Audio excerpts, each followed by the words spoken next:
તું ગાડી ધોતો તો ને તો એ પોણીની ચકલી ચાલુ રાખી હતી. હું આખો દિવસ પોણી બગાડ કરી. અરે દેવ, તું તો હંમેશા લેક્ચર જ આપ્યા કરે છે. આટલા અમથા પાણીમાં શું થઈ જવાનું? નદીઓમાં અઢળક પાણી છે. એ નદીઓમાં આપણા માટે થોડું પાણી હોય છે. એ જીવજંતુઓ, વૃક્ષો, પ્રાણીઓ માટે હોય. વૃક્ષો માટે હોય કે પ્રાણીઓ માટે હોય, આપણને તો મફતનું પાણી મળે છે તો વાપરવાનું તો હોય જ ને. અલ્યા એ તમાર બેવન હાનો ઝઘડો છે? દાદાજી, આરે 24 કલાક પોણી બગાડ કરે. કાલે એનો નાવા બેઠો તો ને તો એ પોણીની ચકલી ચાલુ રાખી હતી. પમદારે એનો ગાડી ધોતો તો ને તો એ પોણીની ચકલી ચાલુ રાખી હતી. આખો દિવસ પોણી બગાડ કરે. અલ્યા બેટા આર્યન, આ દેવ સાચું જ કહે છે.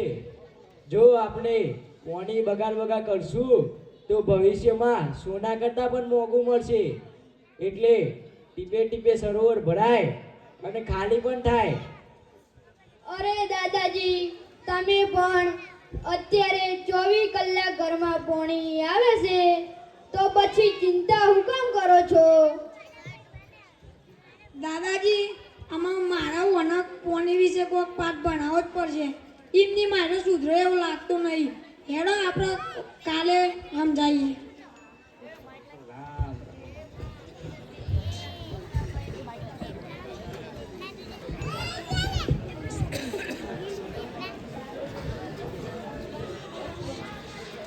આર્યન, ઓ બેટા આર્યન, ઓ બેટા આ તું જ. તમે કોણ છો?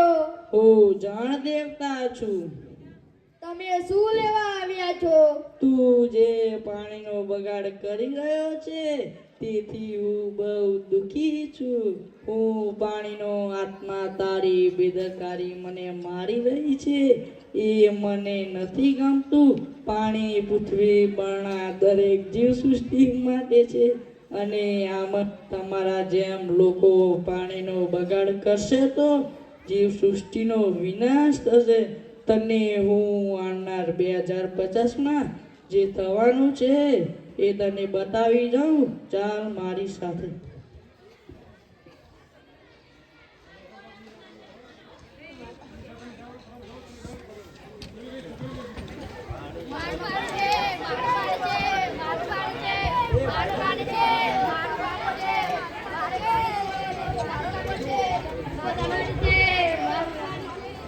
મને પાણી આપો, મને પાણી આપો. પાણી વગર મારું ગળું સુકાઈ ગયું છે. મને પાણી આપો. પાણી વગર હું મરી જઈશ. મને પાણી આપો.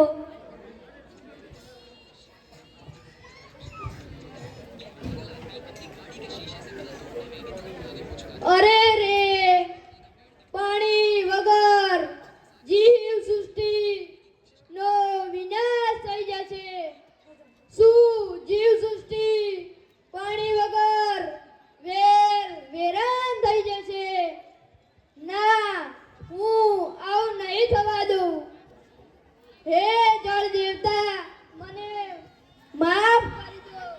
મને હવે પાણીની કિંમત સમજાઈ ગઈ. રામ રામ રામ રામ રામ રામ. અરે બેટા આર્યન, હવે તું સુધરી જા.